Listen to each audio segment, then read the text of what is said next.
பிரியமானவர்களே, நீதிமொழிகள் புஸ்தகத்தில் 15ஆம் அதிகாரத்தில் 2ஆம் வசனத்தில் நாம் இப்படியாய் வாசிக்கிறோம். ஞானிகளின் நாவு அறிவை உபயோகப்படுத்தும், மூடரின் வாயோ மதியினத்தை கக்கும்.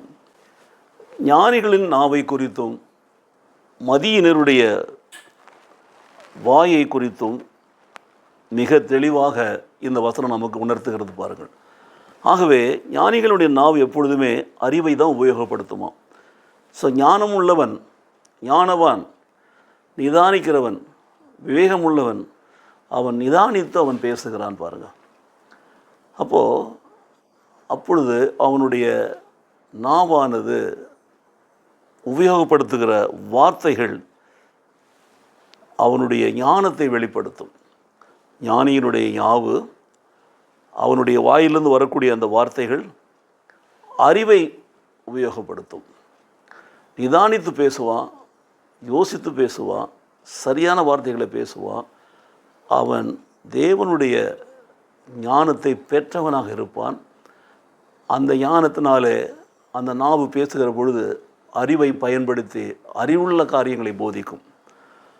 மாறாக மூடருடைய நாவு, மூடருடைய வாயோ புத்தியினத்தை கக்கும் என்று சொல்லப்பட்டிருக்கிறது. பார்த்தீங்களா, கக்கிறதுனா பார்த்தீங்களா எப்படி நாய் தின்னதை கக்குது அதுபோல். So something is coming fastly out of mouths. வாயிலேருந்து வரக்கூடியதில் கக்கிறது, கக்கும், மதியினத்தை கக்குமா. கக்கும் பொழுது மதியினத்தை கக்கும் என்று பார்க்கிறோம்.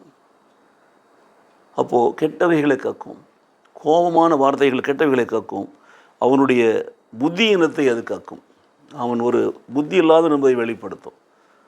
முந்தின வசனத்தை பார்க்கிற பொழுது பாருங்கள், மெதுவாக பிரதி உத்தரம் உக்கிரத்தை மாற்றும், கடுஞ்சொற்களோ கோபத்தை எழுப்பும். ஆகவே நம்முடைய வாழ்க்கையில் நாம் ஞானம் உள்ளவர்களாக நம்முடைய நாவை பயன்படுத்தி நம்முடைய அறிவை உபயோகப்படுத்தி நன்மையான காரியங்களை நாம் பேச வேண்டும். நன்மையான காரியங்களை மற்றவர்களுக்கு சொல்ல வேண்டும். ஞானமாய் நிதானித்து சொல்ல வேண்டும். அவைகள் அறிவுபூர்வமான வார்த்தைகளாக வெளிவர வேண்டும். அப்போது ஞானியனுடைய வாய் அறிவை உபயோகப்படுத்தும் என்று சொல்லப்பட்டிருக்கிறது. மாறாக மூடனுடைய வாயோ புத்தியினத்தை கக்கும் என்று சொல்லப்படுகிறது. மூடனுக்கு கோபம் சீக்கிரத்திலே வருகிறது பாருங்கள். மூடன் வெகு சீக்கிரத்திலே கோபப்படுகிறான். மூடனுடைய வாயிலிருந்து வார்த்தைகள் வெகு வேகமாக வெளியில் வருகிறது. அது வேதனைகளை உண்டு பண்ணுகிறது, அது பிரிவினையை உண்டு பண்ணுகிறது, அது கலகத்தை உண்டு பண்ணுகிறது, அது புத்தியினத்தை கக்குகிறது.